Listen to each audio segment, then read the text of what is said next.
Gentlemen, how you doing? Charles, Serbia Weekly with Charles. It's April here in Serbia. Weather's been absolutely phenomenal, and I've got 1 month and 1 week, and I'm out of here. I'm a gastarbeiter, so I'm going back to the United States to work for the summer. I've got a wonderful guest here with me today, a friend of mine, and also my doctor, you could say. My last interview I did was with an American gentleman who moved here, opened a business, brought his whole entire family from the United States here. This gentleman here moved here from somewhere else and studied medicine here. We're going to find out a little bit about him. My friend, how you doing? Hey man, thank you for inviting me here. I am Dr. Bilal Albeik. I'm from Syria. I just came here around 6 years ago. I finished my medical faculty here, and I'm doing my dermatology residence here in the Clinical Center of Vojvodina. And I am the founder of Cosmoder Medical Aesthetics Center, where I do my private clinic, my private work. Love it. So you came all the way from Syria here to Serbia to study, right? Yes. Why Serbia? How did you even hear about Serbia? I mean, what was the first? You could have went anywhere in the world to study, but you came here. How did you hear about Serbia? Well, I don't know. It's kind of matter of luck. I don't know. I cannot say that I choose Serbia. I can say it was kind of luck. My sister and my brother-in-law, they came here before me 1 year. Doing what? Before I came, and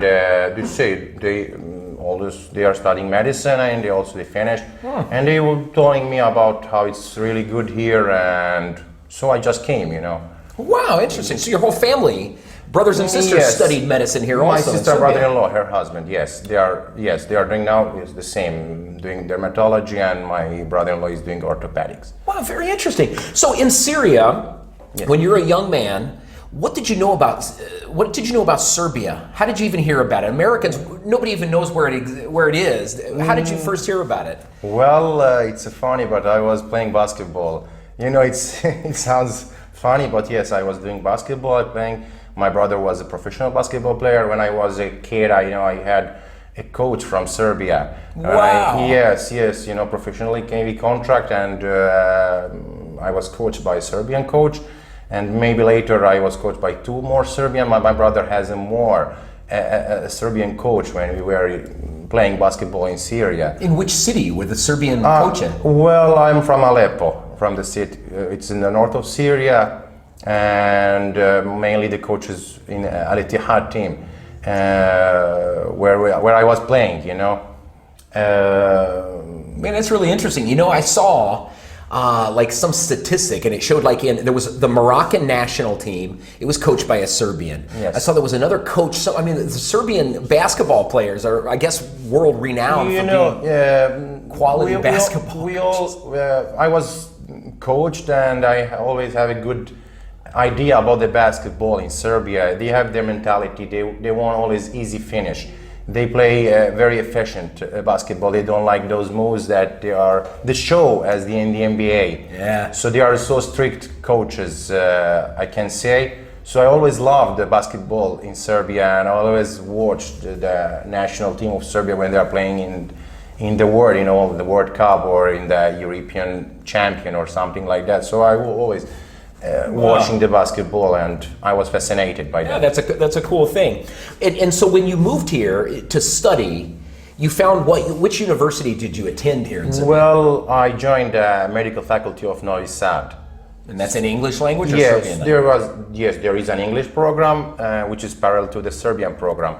So I joined the English program, and I finished here. So I can say. If when we talk about the studying medicine in the world, okay, I come from the United States, one of the most expensive countries in the world for university, for degrees, etc. I just pulled up an interesting tidbit from Student Debt Relief website, 2018 numbers. It says medical school in the United States of America, the average medical school is between $32,400 a year and $52,000 a year for medical school. Not to maybe be too personal. If it's personal, you don't have to answer. But how much do you pay here in Serbia for medical school? Well, when I came here and I started my medicine, it was something like 4,000 euros for 1 year, which for me it was acceptable. I mean, I was looking for something to be acceptable, to have English program. I mean, and to have it like a cheap living, you know. I mean, as a life here, as cost of life, to be acceptable.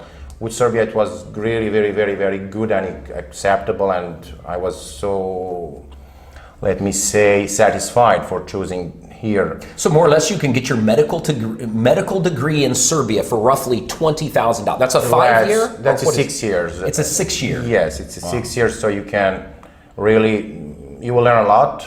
I can say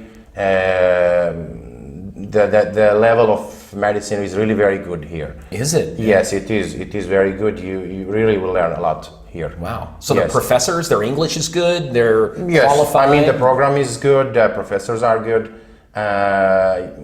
You know, at the end it's your effort, I can say.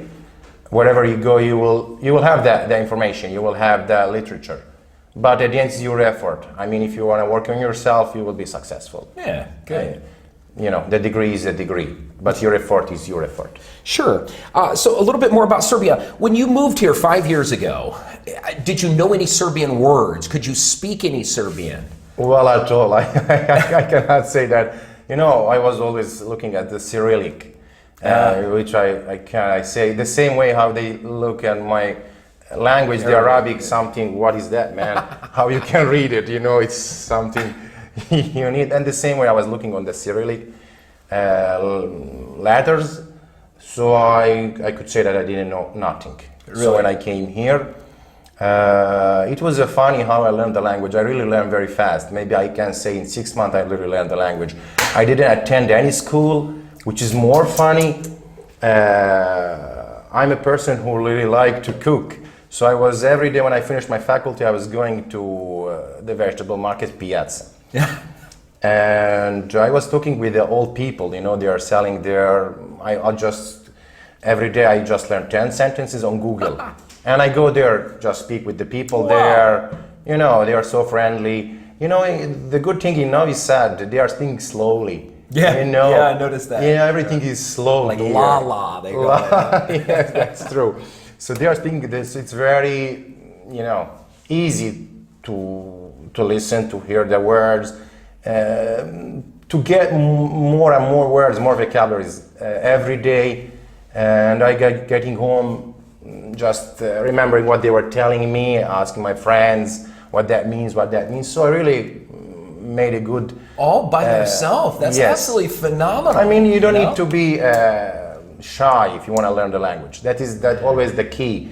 I mean, if you are shy, if you'll say, man, I will look stupid if I made a mistake, you will not learn language. You need just to open and to speak. You've got to, you know, and that's my problem, Bilal. Every time I go somewhere and I'll speak a little bit, I always see the person, they start smiling. Yes. And I'm always like, oh God, I sound like a little kid, I sound like an idiot. You know? So I don't have that confidence to do it. And I've been here for 9 years almost. Yes, man. And you learned it in 6 months, roughly. Well, I can say I was lucky. I was surrounded by Serbian guys, Serbian people, you know. And I chose, I could say that I chose that I want to be surrounded at the beginning by people who doesn't know English. Yeah, because I don't want to find a way to use my English. Yeah. I always choose the people who just speak just Serbian. And that's why when I go to the Piazza, people, you know, they know a little bit English. I cannot say that they don't know, but mainly it's hard for them to make a conversation. Wow. So I just spoke with them, give me bag, how much the apple, how much like this. So they start talking, you know, they are friendly. They are happy that you are trying. They see that, you know, they are laughing, you know, that you are trying to explain what do you want. They're helping you. They listen to you. Sometimes they made jokes with you, you know. Yeah, it's friendly. You just said something that was really important because you said you tried to surround yourself with people that didn't speak English. And I'm the absolute opposite. Everything I do here in the city is work with university students who are going to the USA. I'm always around English, you know, and that's the problem. I know. I mean, I can understand your job, you know. Basically, you are selling a product, let me say, as a product. The buyer should know English. Exactly. So you are not that man who is, he should know the language to sell the product. I mean, the buyer should know the language. Yes. In my case, it was different. I should sell a product for people who speak Serbian, which is my services that I'm doing. If I don't speak the language, I cannot sell my product. Definitely. Genius right here. When it comes to Serbians, you said you wanted to surround yourself with Serbians. Yes. Everything I heard from the USA, there was a lot of propaganda about Serbia. My country and Serbia, our governments have never gotten along well. Everybody I told that I was coming here and everything I knew about this country was negative. And everybody tells me, how can you live there? They don't like American people. I've heard the same about Arabs. I mean, how are you treated here? How do the people treat you in this country? Well, I can say that I was treated that I was part of that country from the first day. Wow. I mean, never had a situation that somebody looked at me differently, or to be discriminated in any way. I don't want to say that because it's kind of, to be nice, that is the truth. Everybody here deal with me like part of the country. Nobody look at me differently.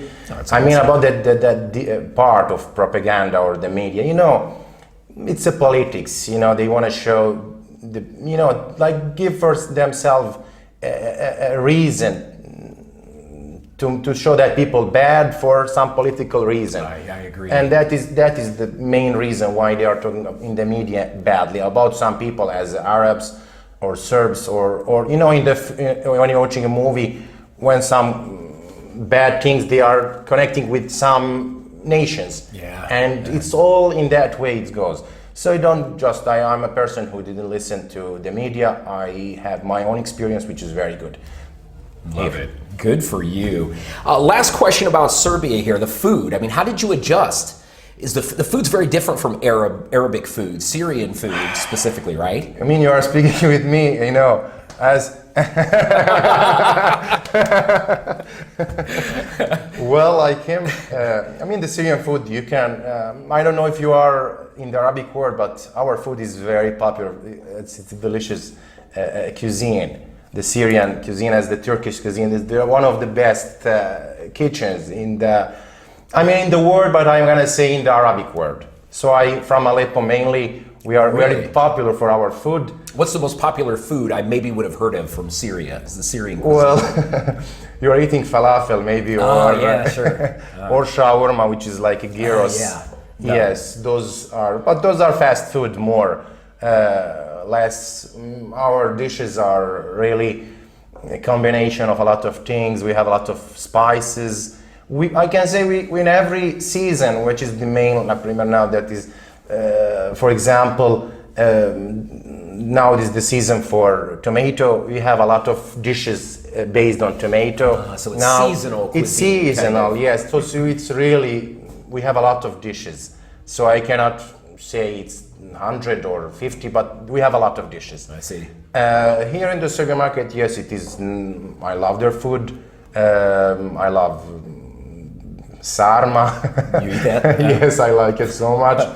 I like to try. I go eat. I like to try everything. Yeah. Yes. Good for you. And business here now, opening a business in Serbia. Not only did you study here, you got your education here in Serbia, yes, but you actually opened your business here in Serbia. Well, tell us about that. Is it easy? Was it easy as a foreigner to open a business in Serbia? I hear lots of people say there's lots of red tape. The government, you got to do this and that takes forever. You need always, when you start a business, to have an idea. That is the basics of everything. Mm-hmm. Is it a good market? Yes, it is a very good market. It's a very good place to start a business. Because you'll start... Specifically in your field? Generally, yes, in my field and generally, generally because it's still a country, as we say, it's a virgin. So you need just an idea to start. You don't need a big capital to start. You don't need a huge amount of money. Mm-hmm. You just need an idea and you will make it. So from the time you came up with this idea that you was going to open your own yes, clinic here, to the time you thought up the idea till you had it legal functioning business, to do the paperwork and all that, how long did it take roughly? Man, it's funny, but they say to register a company you need just one day. And that is true, you know. You just go, you register your company. It's just 1 day job. Wow, unbelievable. Yes, and my accountant did it for me. So, oh yeah. So she collected the papers and did it for me in 1 day. So you can register. Yes, you can register your company in 1 day and you start your business. And so you opened your business here. Yes. You actually opened a business here in Serbia. Studied here, opened a business.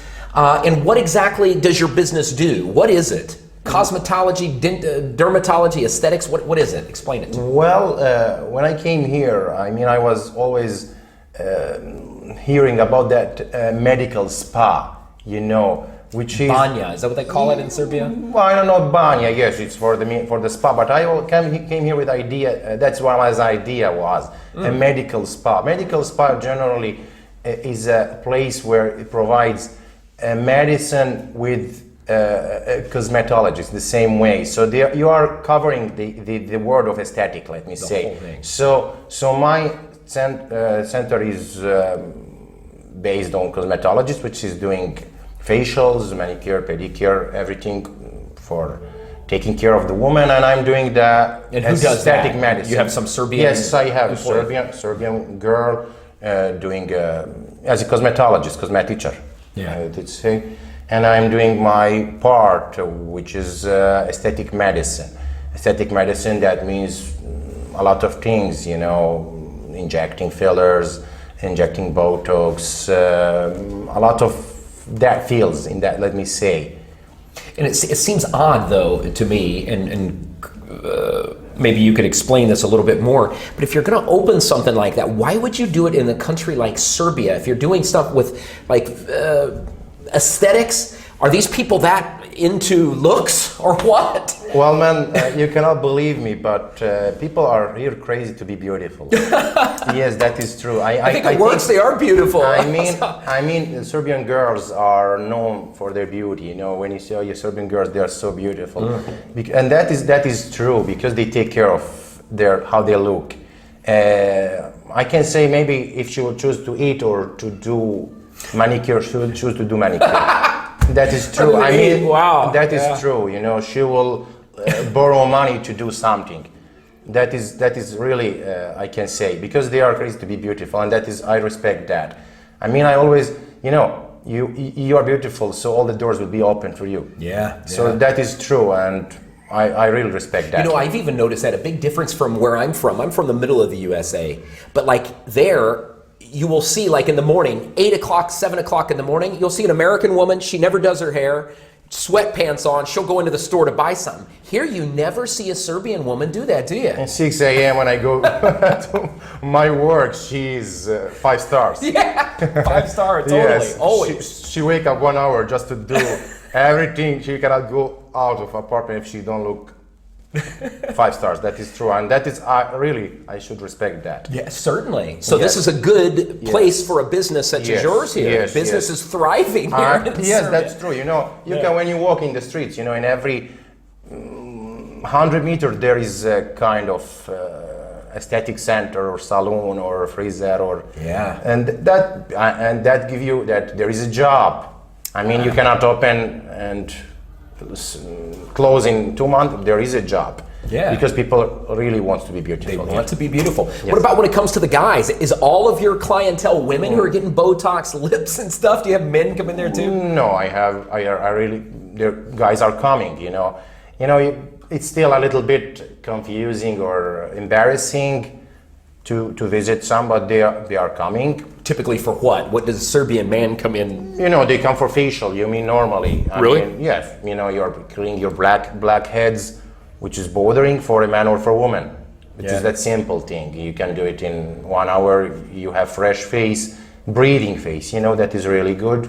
And we are going to more complicated things. Mainly men here are doing Botox, and they are doing for hair restoring, you know. You do that too? Yes, I inject some vitamins or growth factors to regrow the hair. I mean, it's multiple session. You do it, and the results are good. So let's talk a little bit about the prices then. You know, in the USA, we've got some different articles here about how much money. It says here, more than 16 in the United States of America in 2016. It says more than $16 billion was spent on cosmetic and plastic surgeries and things such as that. Yes. When it comes to the price of, for instance, a Botox treatment, how much does Botox cost here in Serbia at your clinic? Well, the prices here are depends on the doctor. I mean, let me say to be honest. Every doctor decides how he will earn for doing Botox. Really? So I can say it's something between. I mean, if I'm doing whole face with Botox, I mean it costs something between 200 and 300 euros. And what would that cost in the USA or a Western Well, I think it country will to- cost around 800 or 1,000. Wow, so big savings. The most I hear 600 till 1,000. So that is the average. And so if someone big in your clinic, you have to do a consultation first. Yes, Probably. I always start with consultation. I never did a job, never, I can say, without a consultation. The consultations are free. I mean, the person will just show off. I mean, should call and schedule an appointment and just came to see what he needs, what his expectation. I mean, I can say, you know, some patient come with expectation, maybe she's 60 years old and she want to look 20. Yeah. I mean, I hate to lie, people. I say, you will look the most beautiful woman of 60, Yeah, but there you will go. not look 20. I Yeah. mean, we are doing all non-surgical procedures. I mean, I'm just restoring a loss of volume, or I'm just removing some wrinkles. And when somebody does a Botox, for some idiot like me that doesn't know much about it, Yes. I've always heard such bad things about Botox, that it's botulism, that you're actually injecting something Yes. in you. I mean, is that really that bad for you? Well, a Botox as a Botox, I mean, we are talking about the Botox. Botox is like a brand, like a Mercedes or like a BMW, but it is very popular because it's people just know that botulinum toxin type A, which is their generic name of that Botox, which is a neuromodulator. Yes, it's toxin. I mean, it's like something wow, toxin. Basically, it's neuromodulator. When it's injected in the muscle go and relax. So it will lose their ability to make wrinkles. That means mimics. When you are making your mimics, when you are smiling, your muscle orbicularis oculi, which is that circular muscle, when you are smiling, it contracts. I mean, when you inject muscle, that muscle will be relaxed. So you will still smiling, but you will not have wrinkles, which showing the age, you know, how you are looking. Aged person, I mean, the more you have wrinkles, the more your skin look tired, the more the sun damage skin, you know. So that's why we look old. Yeah. So Botox resolve a very, very important part of aging, which is wrinkles. I mean, it's relaxed the muscle, so it relaxes it's stopping them from making wrinkles. Does it last forever? I mean, if you inject it in me today, is it? No. It lasts 3 to 6 months. So you need to do it mainly. You do it 2 times a year. It depends on your needs. You know, some people last really longer. Some people like that. So mainly 2 times a year is enough for doing a Botox. You know, something I've always noticed in this country, and I've seen it over the last, maybe, I've been here for about 8.5 years. I see these women with these massive lips, you know, those big lips. Yes. That seems like something that just caught on within the last, 3-4 years maybe? Yes. Maybe I just started noticing it then. You do that also. Those what do you call that? Well, doing lips mainly. They're doing lips is with fillers. Dermal fillers. An injection. When we are talking about the fillers, there is multiple versions in the market, but mainly, I'm always a person who want to do safe job. Safe job. That means I'm gonna inject you with a filler that your body can degrade that filler. I mean, to not make you any kind of long complication. You know, your body will melt it down, which is hyaluronic acid, which is main compartment of our skin. That's why it's safe, because our body has the enzyme to melt or to degrade the hyaluronic acid, which is hyaluronidase. Those lips that you are talking about, maybe it's too much filler, or it is something here, you know, as a silicone, or it is liquid silicone. You don't ever put that in? No, I never use it, and I'm big, let me say, Against it? Against that. I'm really against that. I'm against doing something which is harming your body, because your body cannot deal with it, just make a fibrotic tissue. But if somebody pays you to put in something that's degradable, I mean, how long does it last? If a lady wants to get her lips done, and she puts the stuff, and you inject the filler, how long does that filler last? Well, the filler that I'm using lasts up to 1 year. I mean, it depends on the amount, it depends on your lifestyle. I mean, if your person training, your metabolism is faster, I mean, you will degrade the filler faster. If your person live a easy life, the filler will last longer. That is true. And how much does that cost roughly? Well, the cost of dermal filler, which is hyaluronic acid filler, it depends also on the doctor and depends on the product you are using. I mean, it's a range also from 150 to 250 or something. Really affordable stuff here. Yes. So this is perfect for, there's something that's really kicking off here is like dental tourism and medical tourism.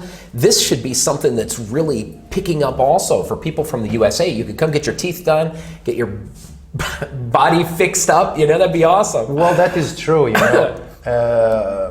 I can say that the medical services in Serbia, they are really good prices, and regarding that, you're getting very good service. Yeah. So it's really good place to come here if you have medical issue. I know a lot of people from the Emirates came here, and they are still coming here for doing a lot of things. Wow. I mean, I'm not gonna say aesthetic medicine. I'm doing on more serious things like cardiology or something with coming from the Emirates here for cardiology. A lot of people are, because I can say, as my parents lives in the Emirates, so I know a huge amount of people are coming here doing, because it's really much cheaper and it's very good service. Oh, that's phenomenal. Yes. Last thing that I want to mention, because you did something for me, you really helped me with that. I had something removed from my back. Yes. And I was really scared about it. A little skin, you call it a skin tag, right? Yes, it is a skin tag. It is a benign tumor. Yeah. So it just can be removed in 1 minute, with local anesthesia. Yeah, and it didn't hurt at all. But how did you do that? That was so interesting. I had to lay there on the table, and you shoved these metal things under me, and that really scared me. I figured that was going to hurt like hell. Which is what did that do? I didn't understand that. Well, procedure. It is kind of electrosurgery. I use electrocautery, which just it's used to damage the skin or to damage the tissue. Like a laser kind of, or it's not a laser. It's kind of electricity. Huh. It's high voltage, so it's just vanished a cut or coagulate or something like that. So it removes the skin changes easily. And it's safe. And you do those frequently. That's something that while people are coming, for sure we should just at the beginning examine. I mean, you cannot just remove everything. Because there is some skin changes, they should look more seriously. Maybe they are skin tumors, malignant tumors. So we should, at the beginning, to see if it's something to be removed or something just to be take biopsy to send it for later, examination. I mean, something serious. It's not like just something removing every skin change. You just need to be a doctor at the beginning and at the end. Removing the change is easier, the easiest job. I mean, but just to know what is that skin change is a really harder job, which needs a lot of experience. Well, I said last thing, but the second to last thing here. In your office, you had that. What was that thing? Kim Kardashian did it. There's this big thing. You put blood in it. You take your own blood out and put it in that thing and rub it on your face. What was that? That was the most crazy thing I'd ever seen in my life. I think you're talking about the PRP. PRP, or the vampire facial. Vampire facial. That yes. I couldn't remember the name. Yes, it is. Vampire facial, or PRP, it is a shortcut for platelet-rich plasma.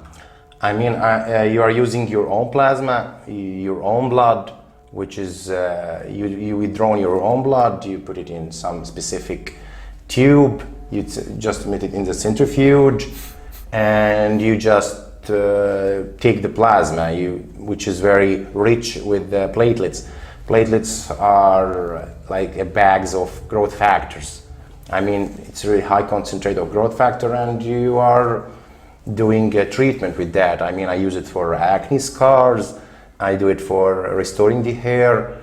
So what do you do? Once you get the blood, you just rub it on. The blood that you are seeing after the treatment, it's your own blood. Depends. I mean, if you are doing acne scars, I'm doing some aggressive treatments because I need to cut the fiber under the scar to let it grow again in the right way, or inject the face with that, so they are bleeding a little bit, but it's more fancy. Let me say, it's really? a fancy, you know.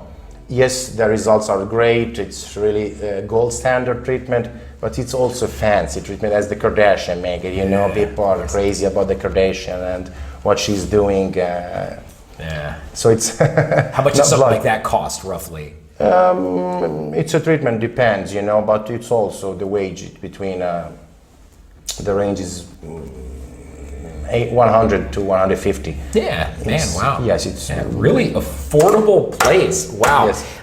Do you see yourself here for a long time? I mean, are you comfortable here with the business? Everything's going well? You staying around in Serbia for a while, or? I'm spreading my business more and more, thanks God. Yes, it is. I'm so satisfied. Everything is great here. I love Novi Sad so much. You know, when you are accepted in anywhere you are go, in any place you are going, you move. So why to go and find another place if you are happy here? Exactly. That's why I'm here too. Doctor, thank you so much, sir. Thank we you, appreciate man, for you. your invite. Do widzenia.